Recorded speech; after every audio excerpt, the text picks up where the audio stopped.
I want to talk about this because I just think it's relevant given all of the things that have happened, and I did want to find some way to wrap all of it up into the current time with Mandami being elected. Anyway, so let's listen to this. It's an article by the Free Press, and this actually is not behind a paywall, but still, let's have the conversation.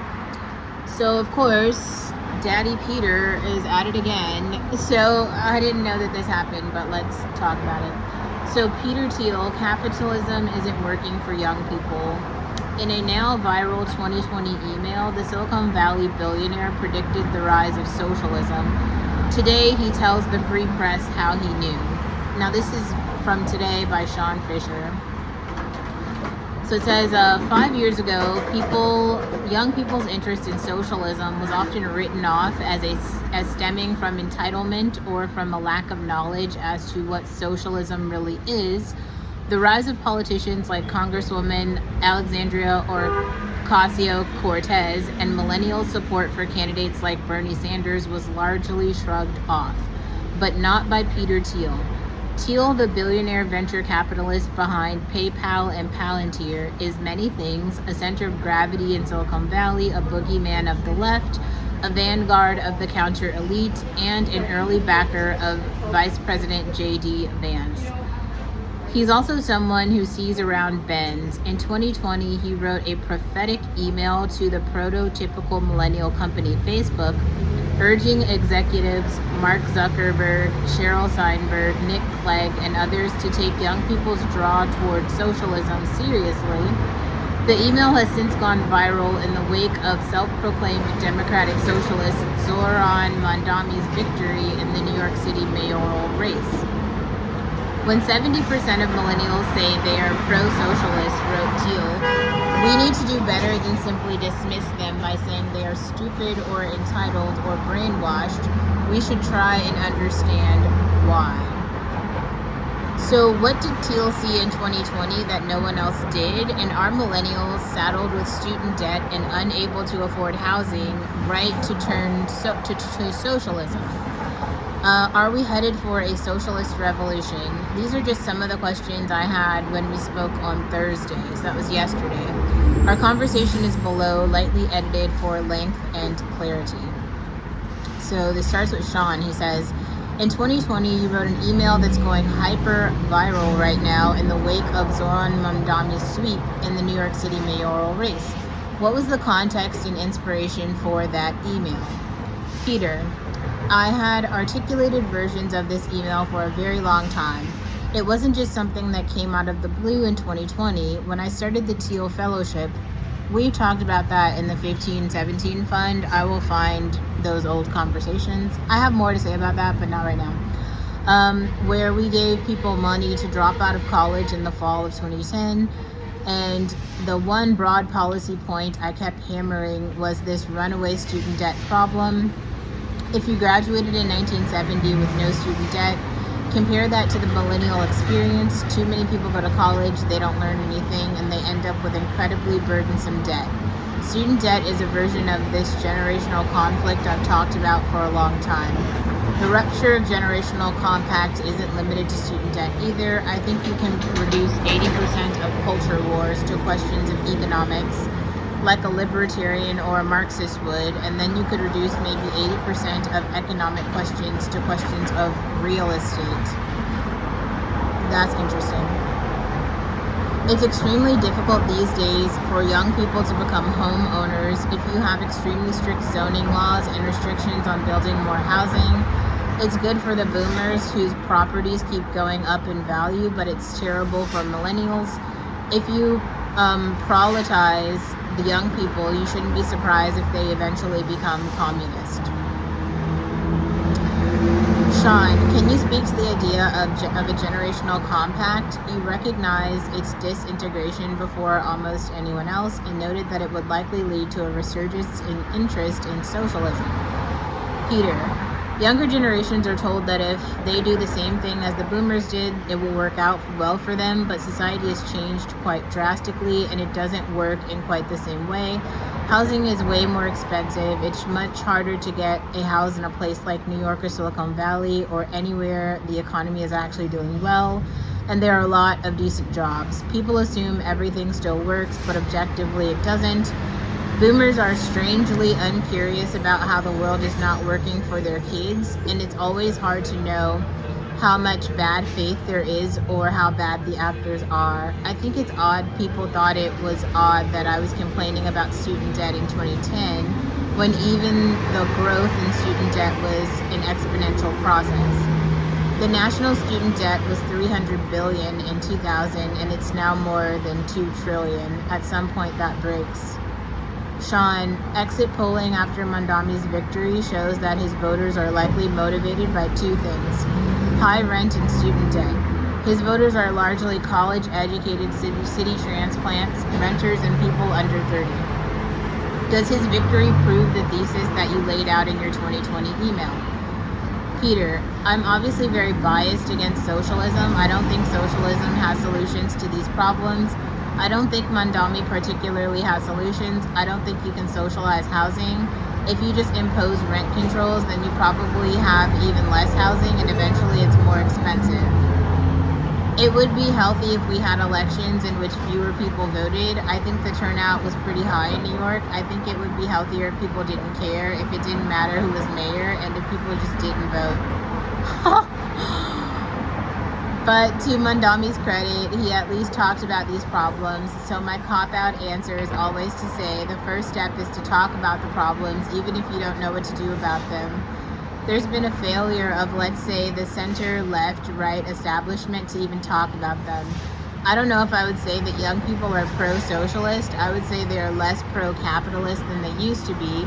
If capitalism is seen as an unfair racket of one sort or another, you'll be much less pro-capitalism.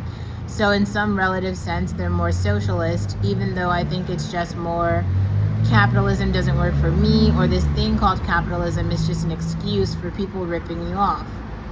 Sean, but practicability aside, what do you think is the motivating factor? What does it mean to be alienated from capitalism to the extent that you feel compelled to vote for somebody despite the infeasibility of their own policies?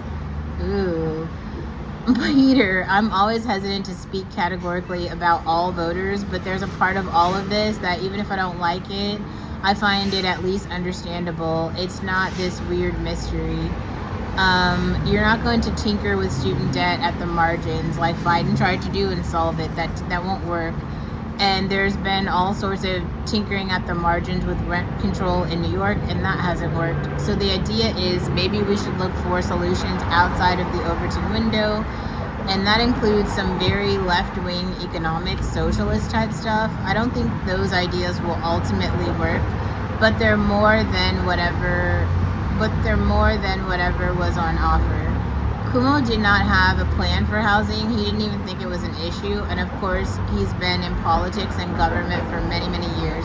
And it's hard not to ask, why is he going to do something now if he hasn't done anything before? So I'm not optimistic about Mandami, but if you score it relatively, this is the kind of thing that's going to happen if you look outside the Overton window for solutions.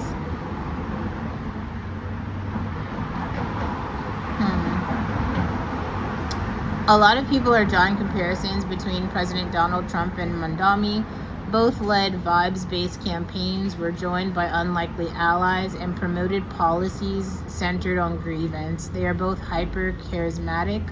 What do all these similarities say about what most resonates with voters in our digital age?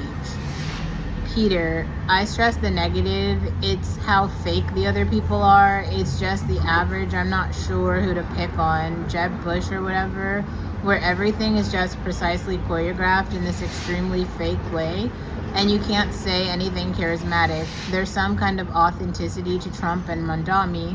I'm not sure if they're perfectly coherent nor perfectly authentic, but this is what the establishment Republicans and establishment Democrats really don't like about Trump and Mandami is that they can't even call them inauthentic, because both are somehow more authentic than what the parties have.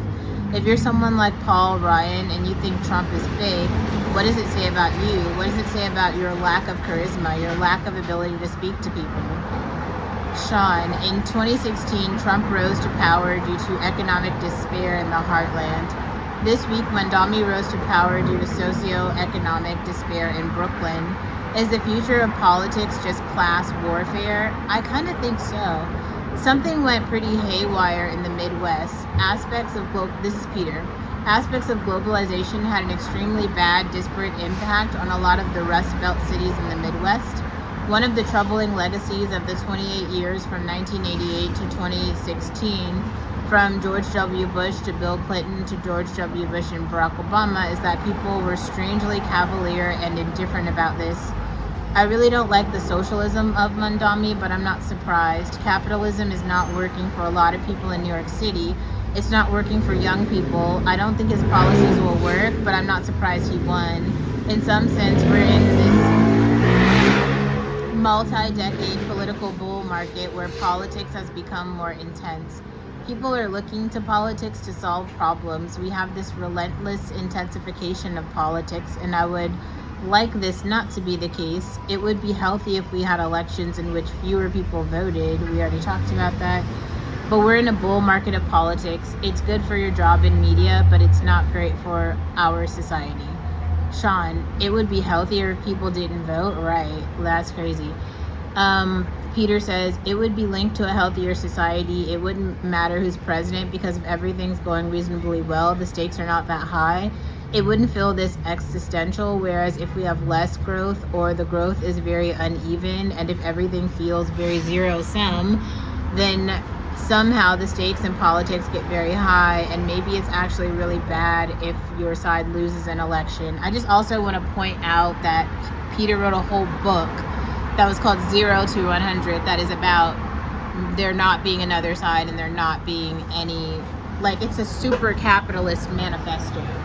So he's basically explaining, like, now that y'all lost everything and you have to resort to socialism, and I won everything because I'm the sole winner of capitalism, me and the crew, right? Like, let's keep going. I've done a precise study, but I imagine people are less engaged in politics in the 80s and 90s. Then it started to turn around at some point. Maybe 2008 was a year when people started to get a lot more engaged, and then it's been steadily building ever since. This political bull market is an unfortunate reality. It's correlated with things that are not great. Sean, revolutions are often less dissatisfied, frustrated elites, Maximilian Robespierre, Vladimir Lenin, Joseph Stalin, Mao Zedong, elites who are downwardly mobile, whose expectations of their lives are lesser than that of their parents. That's bleak. Peter, that's obviously the boomer-millennial dynamic in spades. Boomers had crazy expectations for themselves, and there were, in some ways, that they just didn't succeed. Then they projected all their crazy expectations on their kids in a world where achieving them was completely unrealistic. That's true. There are some dimensions in which the millennials are better off than boomers. There are some ways in our society that have changed for the better, but the gap between the expectations the boomer parents had for their kids and what those kids actually were able to do is just extraordinary. I don't think there's ever been a generation where the gap has been as extreme as for the millennials. Sean, so are we headed for revolution? Peter, I still find it hard to believe because communism and fascism are youth movements, and the demographic reality is that there are a lot fewer young people than there used to be. People are having a lot fewer kids, and so we have more of a gerontocracy, which is like old people in power, which means if the US becomes socialist, it will be more of an old people socialism than a young people socialism, where it's more about free healthcare or something like that. The word revolution sounds pretty high testosterone and violent and youthful, and today if it's a revolution, it's 70-something grandmother. We'll see how much Mandami can do as mayor of New York, but I would say it's symptomatic of things being very unhealthy. It's symptomatic of establishment parties not tackling certain very basic problems, of having broken this generational compact. I would prefer people to focus more on solving this generational problem. If all you can say is that Mandami is a jihadist, communist, ridiculous young person, what that sounds like to me is you still don't have any idea what to do about housing or student debt, and if that's the best you can do, you're going to keep losing. Sean, if in 10 years you're pleasantly surprised by the state of America and the world, what would have happened to make it so? Could you walk us through how the next decade could go well? Peter, this is an obnoxious answer of sorts, but I'd be like, the political establishment, the leaders we have will actually solve some of these problems, and this is the last time we're going to have this conversation. But if you talk to me a bunch of times over the next 10 years, that won't be healthy, because it will be because these problems haven't been tackled or solved. The reason I'm talking to you and the reason we're having this conversation is that we both suspect that this is going to be the first of many. Okay, so a couple things I want to say about this. Tucker Carlson has been like the only old white dude who's been talking about this, and it's mostly because he has like 4 kids and none of them have jobs. So basically all of his kids are living off of his money, which he thinks is super strange because he just paid all this money for his kids to go to college. So now he has these smart kids with no jobs, and it's not just his kids, it's the whole generation. Like, everyone keeps talking about how Gen Z is unemployable. This is not just like an internet trope or a like article. They literally don't have jobs, but like they don't have jobs at all. They're on TikTok and Instagram all day, and they're trying to be influencers for survival. Like they literally have no money and no prospects. Then there's the other side. If you're like a zillennial, where you keep seeing all these people talking about traveling abroad. If you are smart and you have just been like watching, basically just getting some sort of utility out of your money at all, you know that your dollar goes further in places like Brazil, in Marrakesh, in Africa, in Latin America, in Spain. It just does. Things are cheaper, things are better, the quality of life is higher. That is why you see all of the girls having a European summer in Switzerland. That's why you saw me in Germany. That's what it is. You just get more out of your money not being here. Like, what does it mean to pay for a high rise if literally all of your money goes to maintaining the high rise and taxes, and you can't pay for anything else? I think the reason that you see so many people, especially like super wealthy people, like flaunting food and dinners is because everybody else is starving. Not like hypothetically, like quite literally. They don't have money for dinner. Going out to dinner is not just this like luxury. It is like a yearly event right now. And I was going to talk about this earlier, but I'll just spiel kind of quickly. It's kind of wild how Thanksgiving is coming up, and there's a bunch of fucking people who have no idea how they're going to feed their families for Thanksgiving. But the reality is you can get your Thanksgiving catered for $300 to feed your whole family. So imagine how many families don't have the $300 for Thanksgiving. Or you could just buy meals off of like a hot bar for $20, and there's a lot of people who don't have the $20 to eat for Thanksgiving. Like this is like a whole different type of like situation. And I think that like what's happening in New York is like, it isn't like we have like maxed out the like sharing economy like system of it all, because like, I don't know, the whole roommate situation thing, it is cute for a few months, but it is not a long-term solution. Like, you cannot roommate your way through your 30s, okay? Like, this is not friends in real life. Like, we're not, like, we don't even like each other as a society for that to be a serious, like, goal. And people are being pushed into it, while you see other people who are, like, pseudo-winners who are, like, not... We'll have to explain social class and like what social class winners actually look like right now, because there are some, but they're so far and few and in between that some of you guys don't even know what it looks like. But I think that is a really good conversation to have right now, especially as Mandami wins and some seriously socialist movements and policies go into place in New York.